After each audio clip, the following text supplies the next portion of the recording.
You're listening to I Know All About That with Joe and Curtis. I don't need anybody else's opinion. I know what I'm talking about. There's a lot of confidence there. Because it's me. Suck it up, buttercup, and let's do it. Well, can they do that? Maybe we don't know all about that. All right, everybody, what's going on? This looks a lot different. If you're listening and you can't see, it's just me. Dad is not here. Dad's on the IR.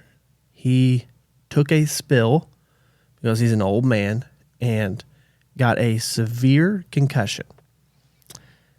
And myself and my mom spent many hours with him in the hospital overnight getting tests to make sure that he was A-OK. And ultimately, he's going to be fine, but he's taking a little bit of a break right now. We will talk more in depth about this concussion on a future episode with both of us because honestly, as scary as it was to watch my dad go through what he went through with that concussion, when I look back on it, there's some really hilarious moments. So I think we'll dig those up. I know that sounds crazy. Trust me, I love my dad. I'm glad he's okay. There was a serious moment there where I thought that, not that he was going to die, but that I was going to lose him and who he was. But we made it through. We're all good, and we're going to laugh about it because that's what we do.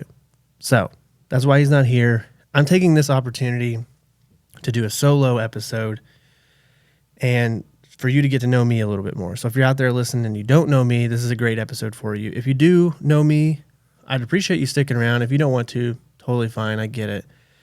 But I'm going to go over some audience questions.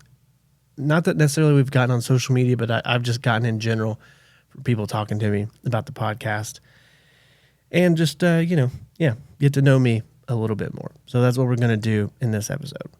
To start out, I just want to say thank you guys for all the support. It's really incredible the amount of, not just general, clicking play and listening and watching, but sharing it, talking about it, showing it to other people. It's been really impressive. I mean, we've amassed almost 3 million views on TikTok, over 200,000 views on Instagram, and with YouTube. And when it comes down to YouTube and the podcast players, we're getting around 1,000 listens per episode, which is honestly insane for something that doesn't have a big marketing engine behind it. It's just me and Dad having a conversation, Dad being who he is, me being who I am, and then I take that conversation, I'll take out small bits and I'll throw it on TikTok and Instagram. People are loving it. And it's bringing in people to the show, which is so awesome. So thank you for that support. The reason why we started doing this podcast was for ourselves. I mean, I started doing this podcast for two reasons. One, in 2019, we were sitting at an Italian restaurant. I can't remember the name of it. Fazoli's. And we were just, I was like, Dad, we should do a podcast because the conversations we generally have together without a microphone or camera are hilarious. So I was like, we should start recording these and maybe we can make money off it one day. The other reason that I wanted to start this podcast was because I have a real deep desire to get into comedy. This podcast is a way for me to work out that comedy muscle. Through conversations through my dad, through solo work like this. I might say some things, tell some stories in this episode that I think are hilarious and might make it into stand-up material one day that people might not laugh at in this context, and that's okay. But this is how I'm going to, work out that comedy muscle. I mean, I've done some open mics when I'm in cities for work. I remember going to Chicago for work and going to the Comedy Bar in Chicago, putting my name in the hat for an open mic, getting drawn out, my name getting announced, walking up on stage. I did 4 minutes, and it went so well. And I was like, holy cow, I can do this. I can be a stand-up comedian one day. but it's going to take a ton of work. I would never call myself that right now. I might be able to call myself a funny person, but a comedian is so much more than that. The next night I went to an open mic and I bombed terribly. And it's so bad that I recorded it and I've never listened to it back yet because I'm scared of it. It was horrible, but I needed it because the third night I went, it was mediocre, right? Like different crowd. The crowd wasn't as hot. I changed up the way I delivered some jokes. It was pretty much the same material all 3 nights. And I don't know. I loved it. I loved all 3 nights. I loved killing. I loved bombing. And I loved figuring out how to recover from bombing.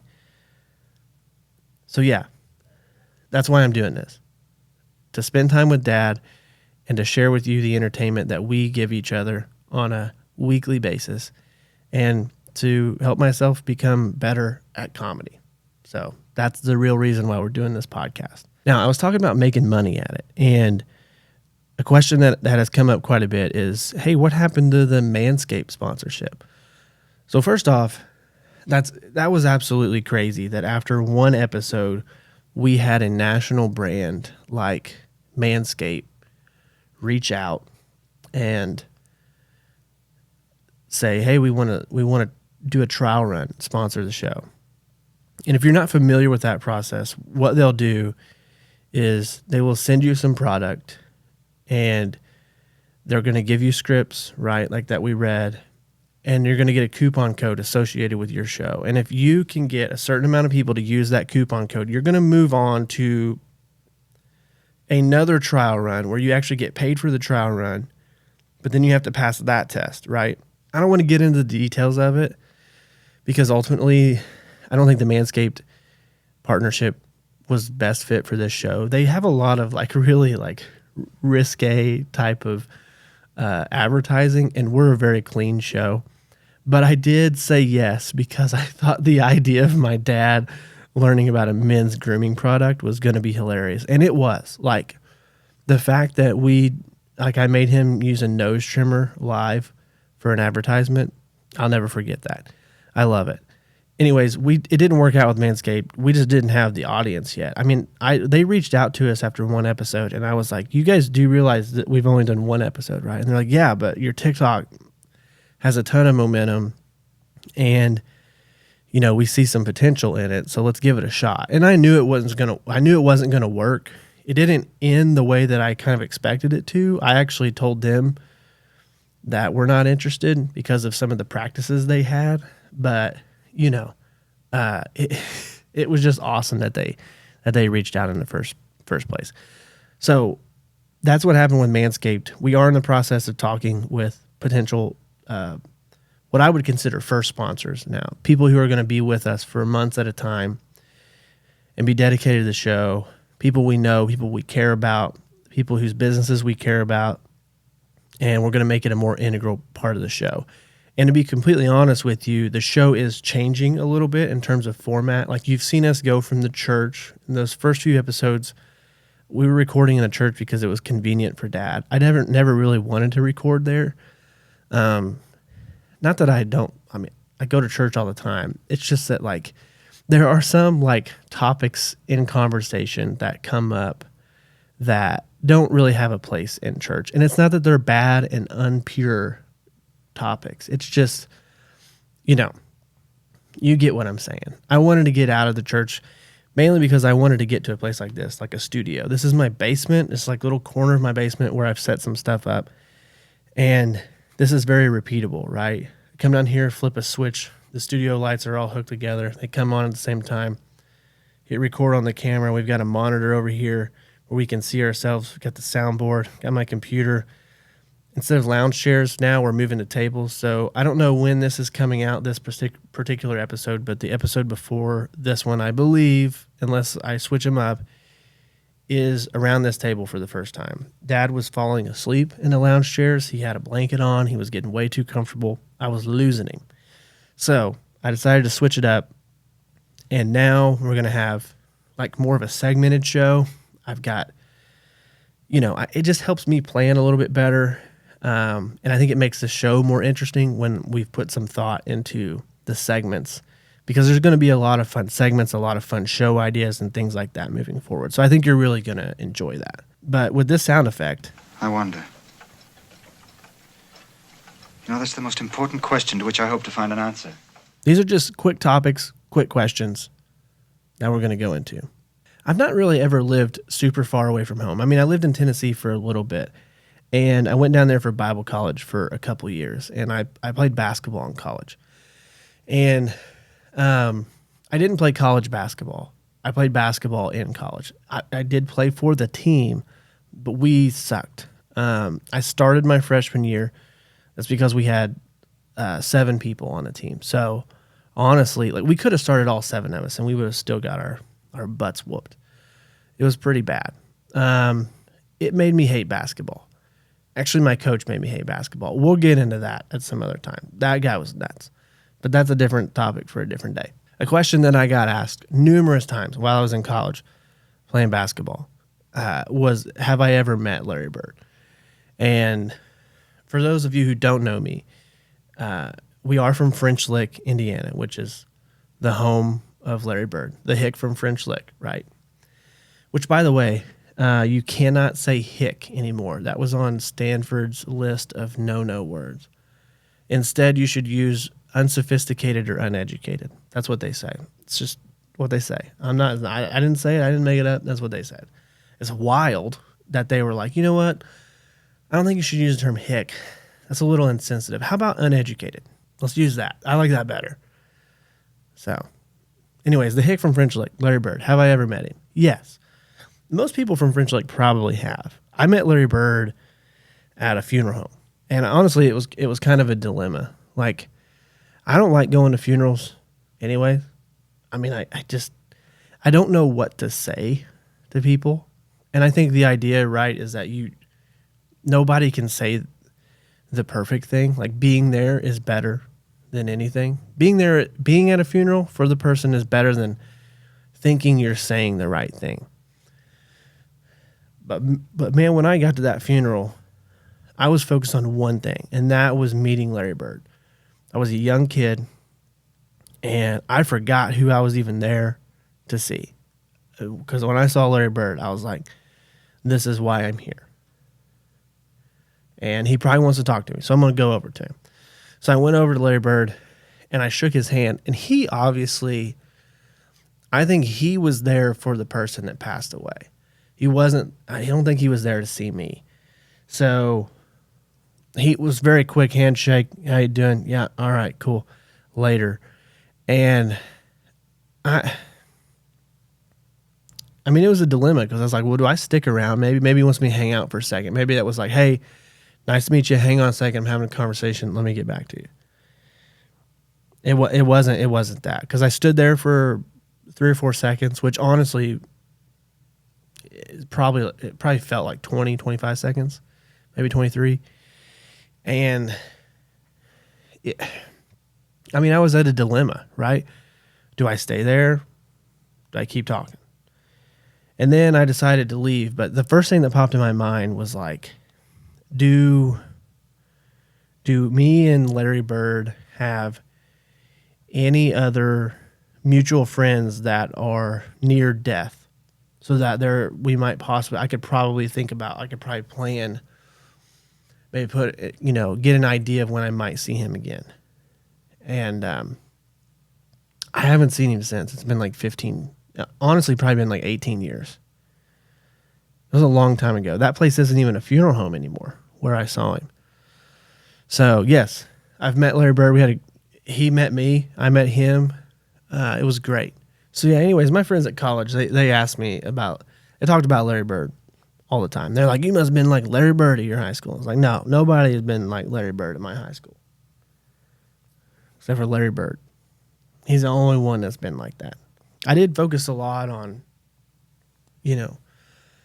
basketball in high school. I think everybody at Springs Valley High School in French Lick, Indiana really thought, I'm him. I'm the next Larry Bird. I'm going to do it.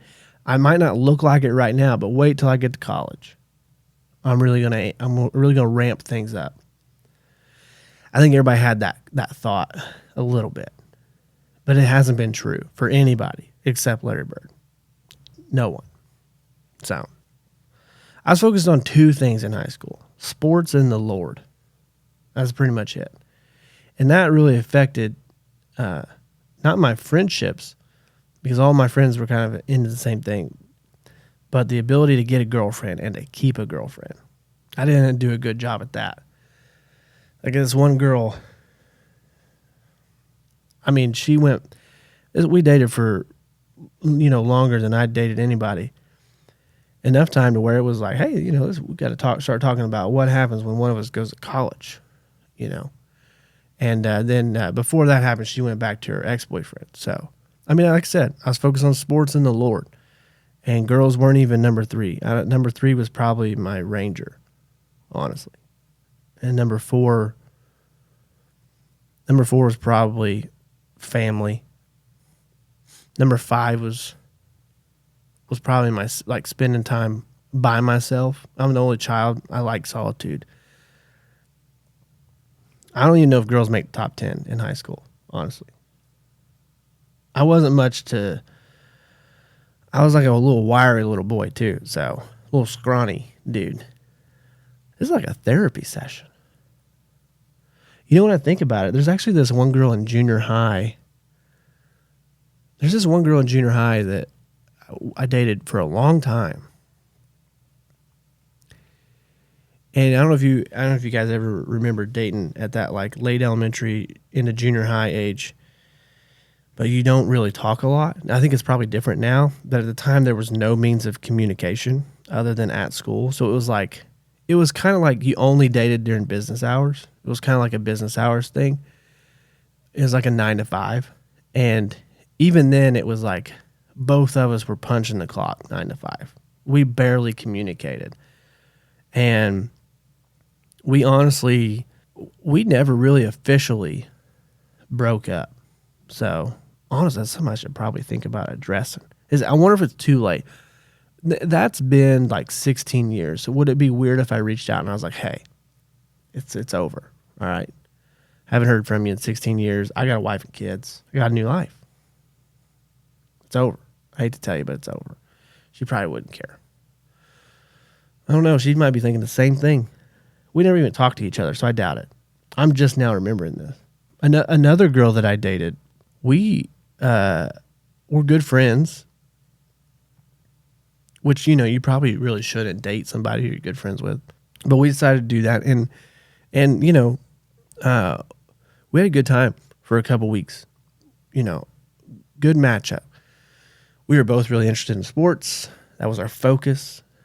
And I was like, you know what, this is going great. I'm going to take her over to Mama and Papa's for a Sunday dinner. That's a big step for somebody like me who never really took my girlfriends around family because I was never that serious. And so I took her, and my Papa, he had a laptop, and all he did on that laptop was play solitaire and study the family tree and organize it. He was like in charge of the family tree.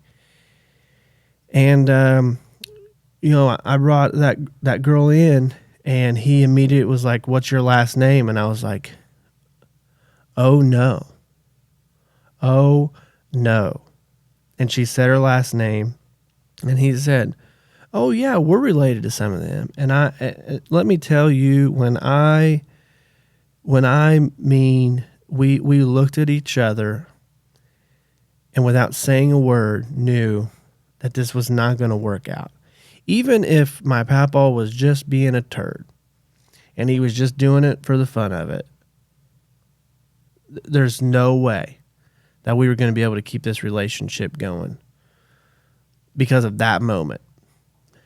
And it did. A couple days later, it was over. It was like, listen, can't take a chance. Can't take a chance. It's French Lick, but this ain't Kentucky. You know what I mean? So we're going to have to go our separate ways. We did go to prom together that year, though. So that was fun. That was a good time. Okay. I heard that. Let's get into some audience questions. There's only one. Listen, I'm going to have to work with our Facebook audience. I put out a post.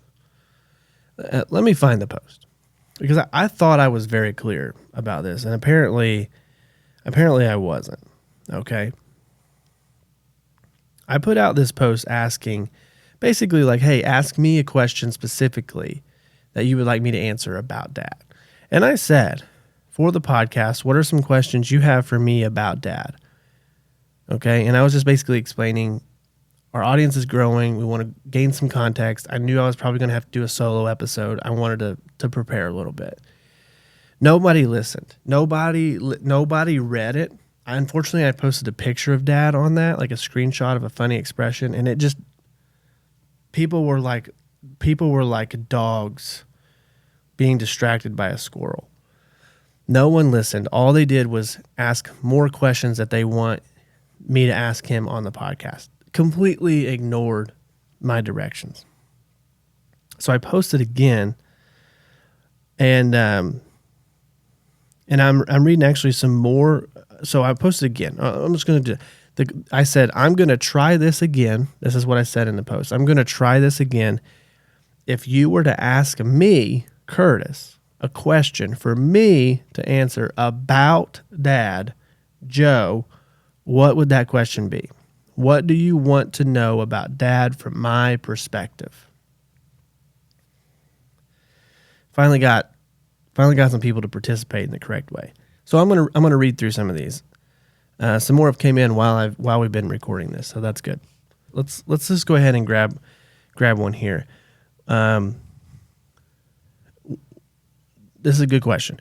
When have you been the most embarrassed by something Joe has done in public?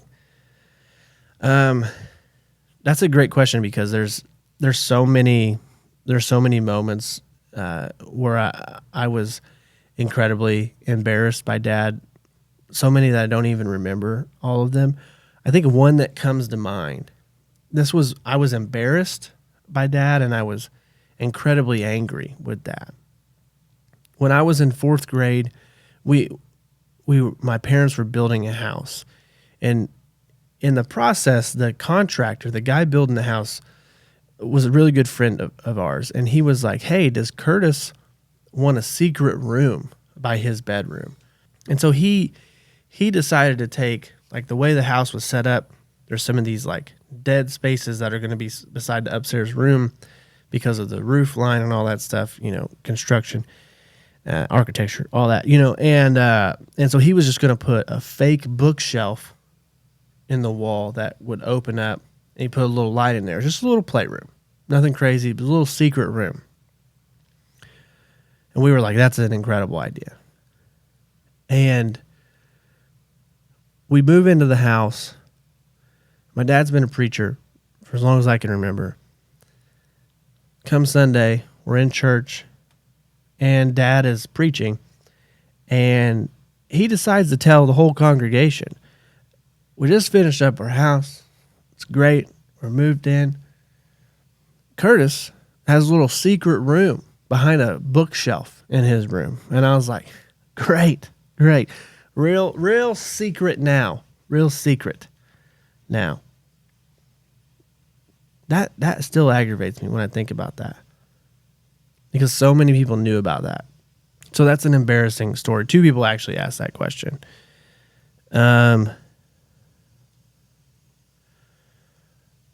Somebody said, I want to know one thing you think about when people ask you why you look up to your dad. One memory, one moment, or that you cling to when you think about being proud to call Joe your dad. I don't know. It's hard to pinpoint just one, but there are so many of these moments where my dad was there for people. He's an incredible pastor. Like, what people don't realize about preachers of small churches, especially in the Midwest, is that they're usually bivocational. So that means they're preaching at the church, but they're also working somewhere else. Dad has a couple other jobs that he does.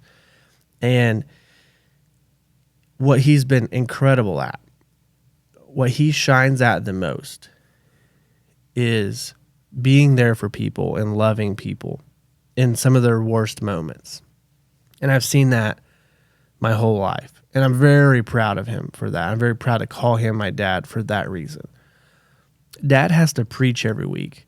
And it's really hard for someone in his position to spend a ton of time writing a sermon, because as a preacher of a small church like that, especially when there's older people, there's a ton of connections. Everybody knows everybody, right? He's spending a lot of time either at his other job or visiting people in the hospital. Somebody's always in the hospital. Somebody's always dying. You know, I hate to say it, but that's just the way it is. And so he's always been such a good pastor, not just a preacher. And I think that's really important.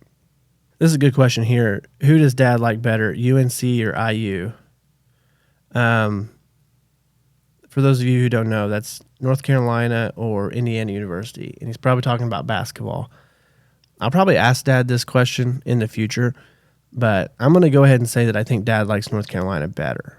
I think he loves IU, but I think he's always had this like huge love and passion for North Carolina. Don't know why, but I think he does. It's interesting for someone who's always been a Hoosier.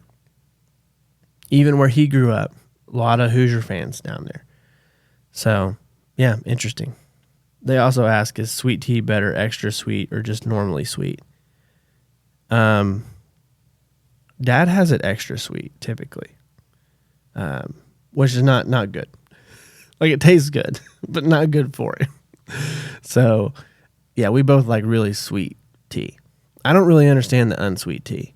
Maybe I'll come around to it, but I can't get behind it.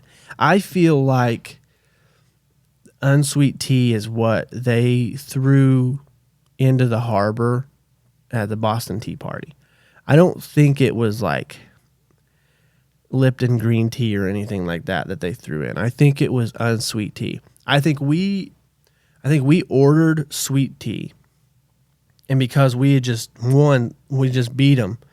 I don't know if this is even right. My timeline's probably way off. I don't know much about history. Because we just beat them. This is what I think happened. Because we beat them, they were like, you know what? Go ahead and send them some unsweet. We got a bunch. Nobody's buying it. We got to get rid of it. We got to offload some of that inventory. Go ahead and send them the sweet tea, or the unsweet tea. They won't notice. We knew it immediately. Threw that crap overboard. That's what happened. Guarantee it. That's what I'm going to teach my kid. Okay, well, yeah, I hope you've enjoyed this. I'm sorry if you haven't. This is just a way to kind of fill some space here while Dad gets back on his feet. You know, we're working on some new formats. Just so you know, really excited. A new format is coming of a show. It's going to be a trivia episode. The entire episode is a trivia contest between me and Dad. And that's going to be the entire show. We're going to try to do one of those a month, plus a regular show. That's my goal. And I said that on here so that I can try to hold myself to it. But I think that's going to be a lot of fun. It's going to be very entertaining. And it's going to be really easy to do. And just fun for everybody. Fun to listen to, fun to watch, and fun for me and Dad to record. Speaking of listening and watching, if you're listening right now, thank you. We really appreciate it. I think it's incredible now that, you know, podcast is kind of like the new radio, and you've got a lot of people who are loyal listeners, and they can't wait for it to show up on their feed. However, I totally recommend you, if you have the time, to watch these episodes. If you don't know us at all, Joe Crow, my father, who's on this show with me, has the funniest expressions I've ever seen. He's a very visual communicator. So I recommend you watch it. Now, that said, we really appreciate you listening. It's awesome. Sometimes that's all people have time to do because they're driving or they're listening to it while they're doing something else. Totally fine. Okay, I'm going to quit rambling. Thanks again for listening. You guys have been great. Thank you for watching. Thank you for supporting. Thank you for sharing. A lot of great content coming your way. We've got some sponsorships lined up that's going to take content to the next level. We're very excited. And thank you for bearing with me on this solo episode. Dad is back to his normal mental state, and we will be sharing him with you in an upcoming episode. Likely going to be trivia next. Can't wait to share it with you. Thanks again, everybody, for watching and listening. We truly appreciate your support.